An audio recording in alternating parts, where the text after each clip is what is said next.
So it's a pleasure to be here. Karl Alomar, I'm Chief Operating Officer of DigitalOcean, and I've started to put together a little story for you guys, trying to basically take a 5-year experience and bring it down to 15 minutes. And so I want to take you through some thinking about the life cycle of what it is to start a business, what it is to build a business, and how to ultimately get the ultimate goal, which is liquidity of that business. In that, I'm going to give you a couple of examples of what we've experienced at DigitalOcean. DigitalOcean is a New York-based startup. We've raised a significant amount of funding. We've grown and seen great scale. So we've experienced a lot of these things that I'm going to talk about, and I'm going to give you a couple of examples just to give you a feel of what we went through as we go through this. So what is this experience we're talking about? So the idea is there's a whole stream of activities that take place from the point of coming up with that great idea right to the point of liquidity and creating the big event that everybody who's building businesses is excited to reach. But every step of the way, there's different things that you have to think about. The business evolves, the challenges evolve, the problems evolve, the solutions evolve. So what I've tried to do is take this very varied experience. Every company is different. Every company is unique. But the question is, how do you take that in 15 minutes and bring it into kind of a central theme that takes you through some of the thinking of what can be applied to each and every business? So it's not an easy challenge because everybody knows that no matter what business you're running, you're experiencing a very, very different day-to-day set of problems. But going through what we have here, I want to take you through a little bit of that process. So when we start with the great idea, so everything starts with a great idea. Very, very simple framework for what a great idea involves. There's two sides of it. First side is your idea should either feed a need in the market or a want in the market. If your idea doesn't feed either one of those, then it doesn't really have much of a business opportunity. But what you have to do is you have to marry that with either a revolutionary process that's going to change the way things are done, or with a disruptive technology that is going to advance the way businesses can build or can operate. And with that, some coins to just be able to say, hey, you know what, let me bootstrap this, or let me try and get something going with this. And the idea is what you have to do from here is you've got your idea, you now have to start thinking about the framework of your idea. So just throwing out some quotes through this presentation, Michael Dell saying, you don't need to be a genius or a visionary, or even a college graduate for that matter. To be successful, you just need a framework and a dream. So your idea is your dream, but what is your framework? So the framework is what leads you to what we'll call the birth of the business. And there's some things you have to think about as you start identifying, what do I need to pull together to actually create a business and start? The first thing is a set of 3 key components. You need time. You have to understand this is a marathon, not a sprint. It may take you a year, it may take you 2 years before anybody believes in your business, before anybody gives you money for your business. You have to be ready to commit that time. You have to also understand this is a 5-year journey in total. So you have to be ready to say, I am changing my life to commit myself to the company that I'm building. You need money. Now, obviously, you're not necessarily going to have money right out the door, but you know you're going to have to bootstrap. This is going to be a full-time job. So you can't keep another job on the side. You've got to really focus and commit yourself. So you have to understand what that need is. What is your basic needs financially? How are you going to be able to support the efforts you're going to put into this business? And then finally, you're going to need partners. And the idea of partners is that you can't do everything yourself. No one can do everything themselves, and no one has expertise in everything. If you are a very strong marketing person, you should find a partner who's very, very good at product and technology, or a partner that's very good at finance, and start packaging together a group of skill sets that allow you to actually build a company. With that, there's a couple of things you need to go through. So we talked about time. Patience is very important. Things are not going to happen overnight. You're going to have to spend time and really be ready to go through the process necessary to build the business you want to build. You have to do your research. Don't go blindly into any business. Understand the market. Understand your research. Understand what exactly you're trying to do and who it's going to service. And you ultimately have to build a plan. And so from this, now you're put yourself in a position where you kind of know what you want to do. You built a hypothesis. And the thing you really want to think about at that point is, okay, I'm going to start my business. My next step is to create a minimum viable product. What's the product I'm going to put out to market? So as here we have Eric Ries. Some of you might have read The Lean Startup. If you haven't, it's a great book. If you have to ask whether you have a product market fit, the answer is simple, you don't.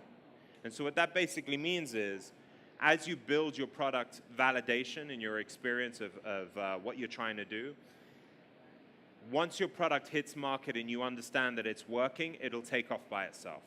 If it's not doing that, then you have to think about ways to improve it. So there is an iterative cycle that people go through as they're kind of planning out how to build their company. The first thing you start with is what we just talked about in the last slide, which is your vision, which leads to a hypothesis and a set of requirements that you want to achieve when you build your product and your business. You have to go through two sets of feasibility. Is it technically feasible? Can I actually execute this technically? Is the business feasible? Is this something I can really build a business of? Or is it just a silly idea that no one's going to want? If those two things make sense, that's why we launch what we call the lean process, the iterative cycle. So go out there with the minimum product you can. You go through a cycle. You analyze, you learn, and then you iterate. And if you realize that you're doing it the wrong way, maybe you go the whole way back to the beginning and you pivot. You change your business model and start again. But if you iterate and you iterate and you iterate, the point where you hit validation, you'll know it. Because the minute you hit validation, your market will suddenly come alive. And now suddenly you'll see people wanting your product, going after your product, excited about your product. And that's where you have now proven validation. And that's where now you can start thinking about true investment. So here you're talking about a Series Seed, a Series A, something that's really going to fund you to build a business. And in reality, this is the point in which you have a real opportunity in your hands. So from here, what you have to think about is you start thinking about traction. What I want to talk about quickly is what we did. So this is actually the screenshot of our original homepage. You know, how did we find our MVP? So DigitalOcean, basically, there were two components. We developed an SSD-only cloud. So we provided cloud in a much more high-performant fashion. And we provided a very simple and easy-to-use user interface, very simple experience. And what we found is that the developer market we were focused on, who had never seen this type of clean, high-performant offering before, suddenly grabbed onto it. And the minute we released this, we immediately saw overnight, 10 signups a day going to 200 signups a day. This is the very, very early days of our business. So that was our validation, and went through a lot of cycles to get to a point where we actually hit something that really made sense. So as Mark Andreessen says, customers are buying the product just as fast as you can make it, or usage is growing just as fast as you can add servers. And the point is that's what happened to us, and that's what would happen to anybody that's hit that validation point, that product market fit. So what do you do from here? So the next phase in your business is actually to prove traction. You've gotten some investment, and you're in a position where you want to actually build a real business and prove that you have a real market opportunity. So you start with your institutional investment. You have to initially build your core team. There are three major components of that core team.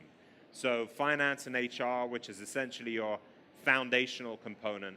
And then you're going to really drive your traction either through sales and marketing or product and engineering.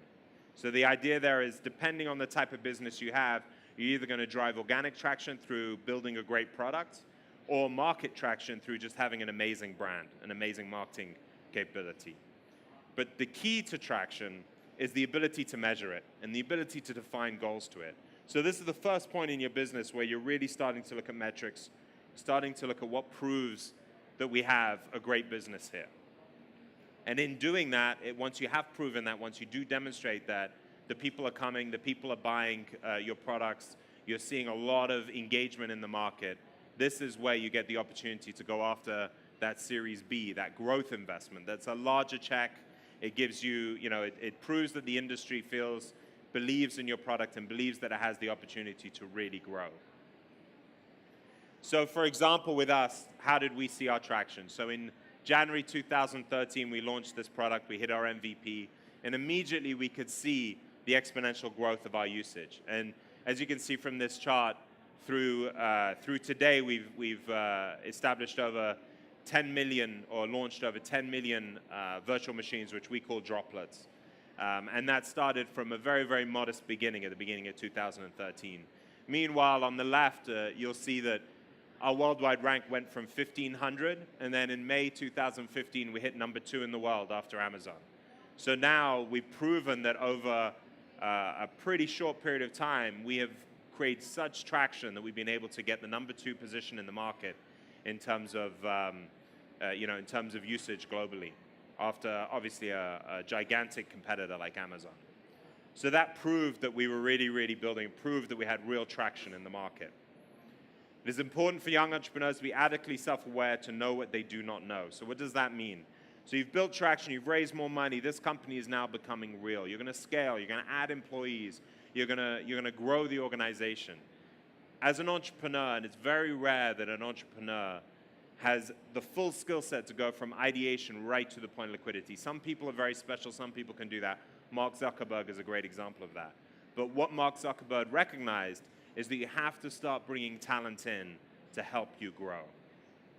So what does that scale period look like? You've gotten traction, you've really defined exactly what it is that you're offering the market, and you've shown that the market wants it and loves it. So now we need to start building scale. So there's 3 layers here that I like to introduce. One is the foundation layer of scale. So in order to scale, you need 4 key things. You need to have a clear vision.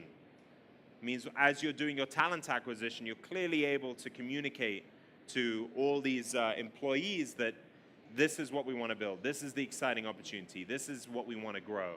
You need to focus on the quality of the talent you bring in. You need to focus on the culture. When you go from 10 employees to 200, 300 employees, or even more, culture is something you can lose very quickly, and a bad culture can kill a business. So you have to focus on culture. And the most important thing is you have to focus on leadership. You're now no longer the person that rolls your sleeves up and does everything that needs to be done in the business. At this point, you need to hire the talent to support you, and you need to lead the organization. You have to trust other people to do the work. It's something that's very difficult for entrepreneurs to let go of, because every entrepreneur is somewhat of a control freak. Every entrepreneur wants to do a little bit of everything. So what's on top of that? The operational component. So make sure you've got a profitable business model. When you scale, any weakness in your model is going to be exacerbated by the growth. So if you're losing money on every sale and now suddenly you make 10 million sales, you're losing a lot of money. So you've got to make sure that your business model is correct. If you had a backwards business model in the traction phase just to prove that you had a market, now you've got to think about how to support scaling that and how to support that financially. You have to also make sure your processes are scalable. So a lot of people build businesses, they're niche businesses, they have great traction, they're very successful, but the problem is the minute they go beyond 1,000 users or 10,000 users or 1 million users, everything falls apart because the processes don't work. You also have to make sure your resources are available. So you still don't have endless money. You still have to make sure you're hiring right people and you have the right amount of resource to achieve the goals that you want to achieve. And then the final part is the overall model, and that again breaks into 2 components. It's either product scalability or market scalability. Actually, it's the combination of the 2. So your product needs to work with millions of customers. It needs to work in a very big scale. And if your product is designed for a very niche type of offering, then you may have a problem with achieving the scale that you want to achieve. Your market needs to be able to grow exponentially and grow globally. So you don't want to be limited to a tiny, tiny market opportunity because you may eat that up and then suddenly your growth will slow down and potentially stop. So these are kind of the framework that you have to think about as you scale the business. Once you have a scaled business, now the opportunities really, really open themselves up to you. This is where you start thinking about things like liquidity. This is where you start thinking about the final opportunity and what you really built this all for. So at this point, you're 4 or 5 years down into your business. Just give you a little example of what we experienced. We did our original funding in June of 2013, followed by a Series A in January of 14, and then we did a Series B in the middle of 2015. And in each point, you can see our employee count, would accelerate. So we went from 10 employees back in January of 2013 to 250 employees now. And the growing pains, the cultural growing pains, are very, very clear in that process. So, you have to be ready for that. Also, this is just an example of our global reach. You can see the dark green are the countries where I have a lot of focus. And you can see the data centers that we have placed around the world. And big announcement came out today, as you can see in the orange, is that we're coming to India. So We're bringing a data center to Bangalore. We're launching in a couple of months. I'm excited about it too. And really, the reason we're doing this is because of all the things that Patty said earlier, that our true belief in the market opportunity, our true belief in the trajectory that the startup world is taking here, our focus on the developer and the startup, and how this is such a great market and environment for that. So I'm going to move through really quickly because I'm running out of time. Clearly, as you move towards being a public company, probably even more than growth, there is a huge value based upon predictability. So let me just explain what that is very quickly. So now that you've actually scaled and built a business, your whole methodology changes. It's all about predictability. And the most important thing on this slide is compliance and controls. You think about audits, security, HR compliance, all these things. So the exciting parts of kind of growing every day now need to begin to settle and become more predictable and more manageable. And the final thing is, you don't have to be a public. Mark Andreessen says he actually really enjoys not being a public company.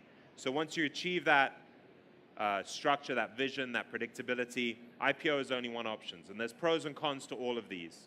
So IPO pros are you have access to a lot of capital, you have access to paper that allows you to buy other businesses and grow much quicker and grow globally.